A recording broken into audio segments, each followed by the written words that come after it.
Salut à toutes et à tous et bienvenue dans ce nouveau tutoriel Illustrator. Aujourd'hui on va s'attaquer à un style spécifique et ce style c'est un effet de wireframe, de fil de fer, qui va permettre avec les outils de 3D de créer des illustrations originales et qui peuvent être utilisées dans différents contextes. Par exemple des contextes post-apo, dans des contextes cyberpunk et autres. Comme d'habitude, si vous avez des questions, je serai disponible dans les commentaires, je pourrai répondre, voir vos projets, vous faire un retour, ce sera avec plaisir. Si jamais vous avez des questions, n'hésitez pas, on pourra aussi en discuter.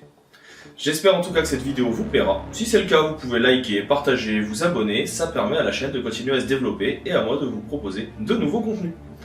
Je vous dis donc à tout de suite dans la vidéo et dans cet exercice.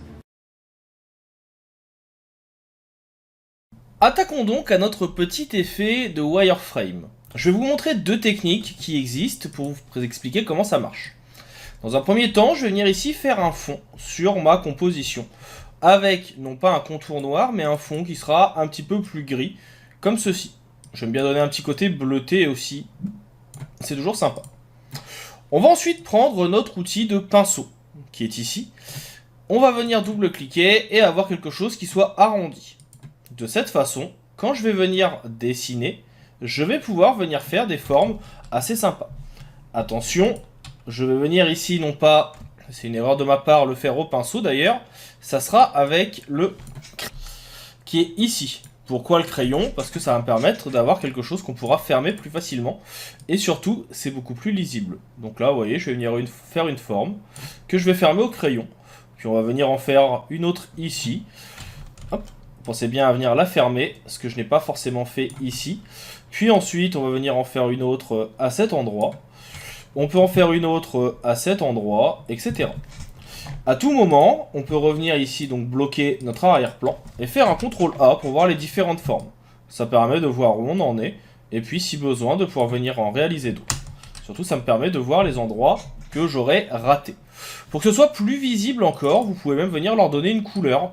Par exemple, ici, on peut prendre un petit effet bleu, on saura où on en est. Là, je vais venir également en tracer un dernier, comme ceci. Le fait d'avoir noté en arrondi, vous voyez que ça permet vraiment d'avoir des formes beaucoup plus circulaires. On va sélectionner tous nos éléments ici, et on va venir ouvrir la fenêtre 3D. Dans cette fenêtre, je vais venir choisir ici dilatation, qui permettent, comme vous le voyez, de pouvoir venir ajouter de la profondeur, qui va permettre également de pouvoir créer des effets de torsion si j'en ai envie, ou du volume.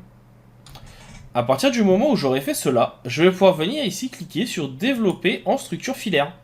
Et de cette façon, eh bien, vous voyez que votre composition est passée en mode wireframe. On peut alors maintenant choisir la couleur.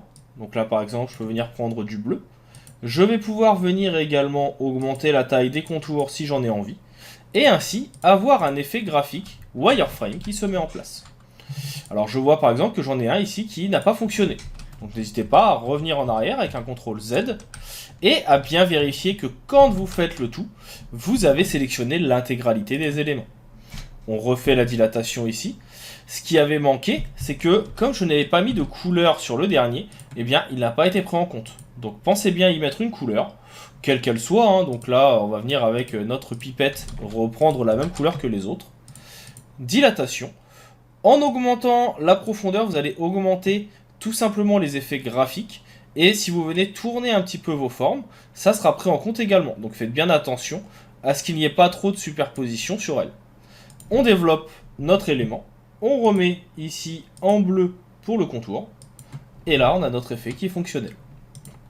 Maintenant, ce qui serait intéressant, outre le fait de venir augmenter la couleur du contour, la taille du contour et sa couleur, parce que là, il m'a remis la mauvaise couleur, ça serait tout simplement de pouvoir venir faire une découpe.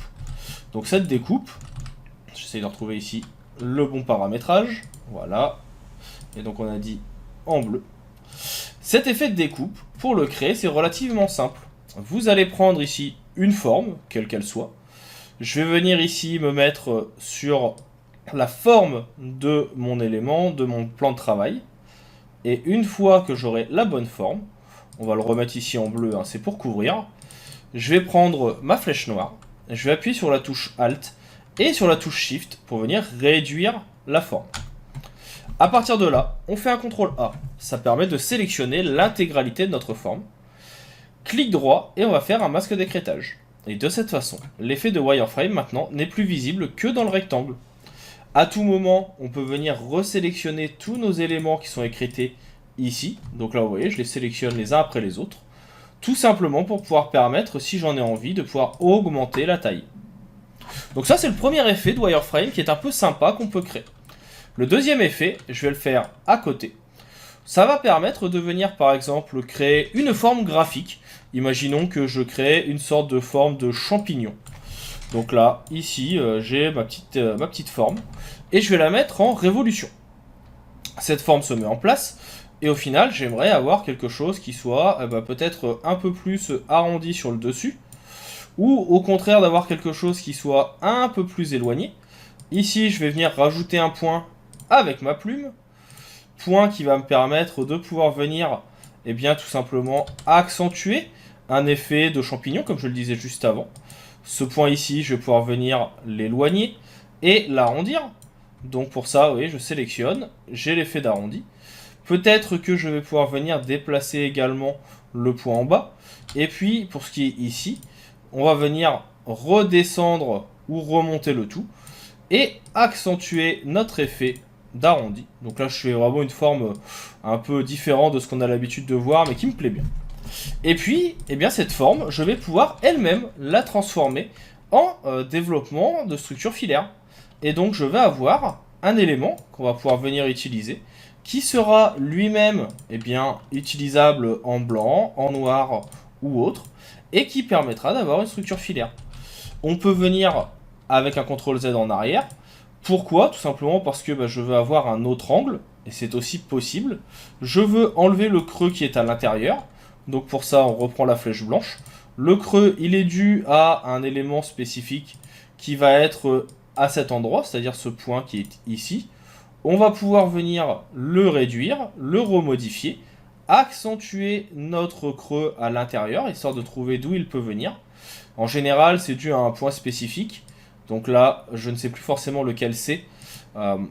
Donc on va essayer de retrouver ce qui a fait cette partie-là. Ça peut prendre un peu de temps, parce que parfois, malheureusement, vous voyez, il faut être assez bon dans la mise en place. Donc là, c'est le point qui était mal placé. Et donc, en venant le recentrer, normalement, vous voyez que j'ai supprimé cet effet. Donc là, je vérifie quand même que je ne l'ai plus ni au-dessus, ni sur les côtés. Donc là, on revient centré. Normalement, on est bon.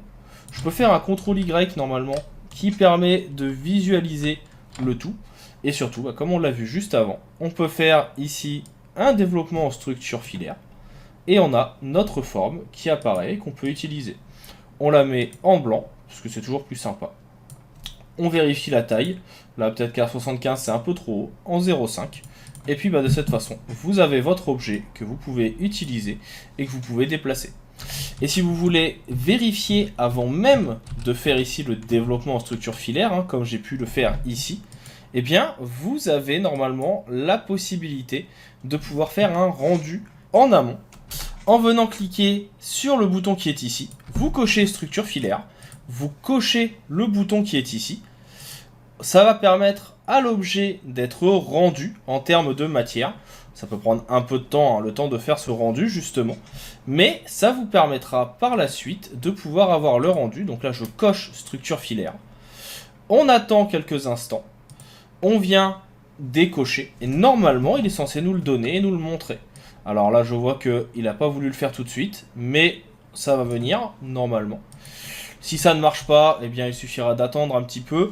Ou alors de retester un petit peu plus tard. Parce que comme c'est des ressources qui prennent pas mal d'informations, ça peut être un peu long. Vous voyez que ça me l'a décoché automatiquement, le rendu de maillage. Donc malheureusement il y a encore des petits soucis.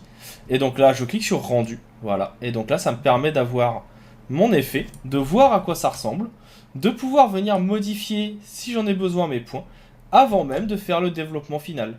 Et donc maintenant si je déplace un point, je vais pouvoir voir le rendu de structure pour obtenir peut-être un effet graphique que je souhaite spécifiquement. Donc voilà des petits effets graphiques qui peuvent donner aussi bien des mini-posters que des objets que l'on pourra utiliser dans nos compositions en quelques minutes. On se dit maintenant à bientôt. J'espère que ce tutoriel vous aura plu. Et puis je vous souhaite un bon apprentissage des outils dans la suite de la chaîne.